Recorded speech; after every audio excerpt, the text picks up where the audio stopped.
Now I'd like to use our model to demonstrate two types of eclipses. The first type of eclipse is the solar eclipse. A solar eclipse occurs when the moon blocks the view of the sun as seen from the Earth. So we have our soccer ball representing the Earth. We're viewing it from the position of the sun, our lamp. So when the moon positions itself between the Earth and the sun, and we get a shadow of the moon on the Earth, that is a solar eclipse. Now if we look up in the sky, the size of the moon and the size of the sun appear to be almost exactly the same, about half a degree wide in the sky. And that's simply a coincidence. The sun is of course much larger than the moon, but also much further away. They just appear to be the same size in the sky. But because of that, we see during a solar eclipse a spectacular effect. We can actually see the corona of the sun extending out from the moon when it totally blocks the sun. And that's something you can't see any other time from the Earth. The other thing to remember is because the moon barely covers the sun, the shadow on the Earth is actually quite small, and you have to travel and know exactly where a solar eclipse is going to occur to see it.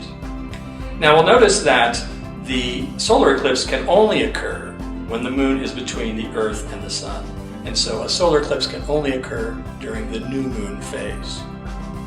Now the second type of eclipse is a lunar eclipse. And that occurs when the Earth blocks the view of the sun to the moon. So the Earth is casting a shadow on the moon. Now again, this can only happen when the Earth is between the moon and the sun, and that is during a full moon phase.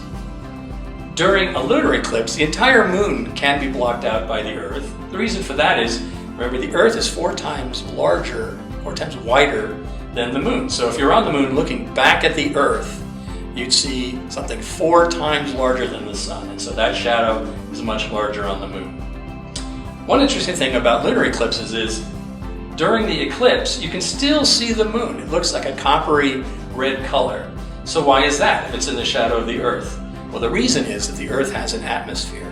So when we have a lunar eclipse, light from the sun can actually bend all the way around the Earth and shine a coppery light on the moon. In fact, from the moon, you look back on the Earth and you get to see all the sunsets of the Earth at the same time.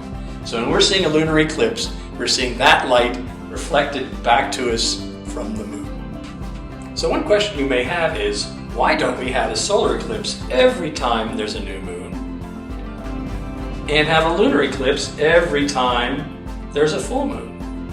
And there are 2 reasons for this. One is the moon does not orbit around the Earth in a perfectly straight line between the Earth and the sun. It's a little bit off. And remember, to this scale, the moon and the Earth should be 20 feet apart, with the sun 1.5 miles away at this scale. So to line things up perfectly is actually kind of tricky. So in reality, we only get 2 pair of eclipses a year. We'll get 1 month where we'll have a solar eclipse, 2 weeks later a lunar eclipse, and then 6 months later another pair. And in fact, things may not line up so perfectly, so we could have things called a partial solar eclipse, where the moon only blocks part of the sun. And on the other side, a partial lunar eclipse, where the moon does not fall completely in the Earth's shadow.